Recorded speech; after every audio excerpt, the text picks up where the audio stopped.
Hier soir, au Conseil de Rennes Métropole, les élus ont voté le tracé définitif de la deuxième ligne du métro. Elle devrait être mise en service à l'horizon 2018-2019. Et comme prévu, il y aura bien une portion aérienne dans le quartier des Longchamps, aux grandes dames des associations de riverains. Gilles Luquet. Métro tranché, couvert. Concertation, bilan. Démonstration de force hier soir au Conseil de Rennes Métropole. Les habitants des Longchamps étaient bien décidés à faire entendre leur voix pour réclamer encore et toujours un métro à tranchée couverte sur leur quartier. Peine perdue, le tracé défendu par Guy Jouillet a sans surprise été voté à une large majorité. Le point de vue des habitants a été écrasé par une logique financière à la marge. Un petit peu de coûts supplémentaires, ça leur fait tellement de mal.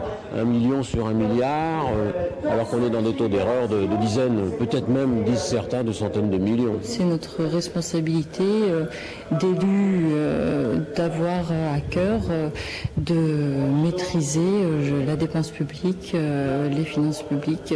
Le surcoût d'un métro entièrement souterrain a donc dicté le choix de Rennes Métropole. Tant pis pour la concertation mise en place depuis 1 an pour trouver le meilleur compromis possible.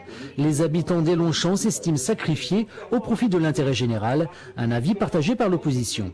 Notre rôle d'élu, il était de dire l'intérêt général peut prévaloir, mais aussi il peut prévaloir dans le respect de règles de concertation qui sont franches, qui sont claires et qui mettent carte sur table les impossibilités et les contraintes dès le départ. Ça n'a pas été le cas et nous le regrettons.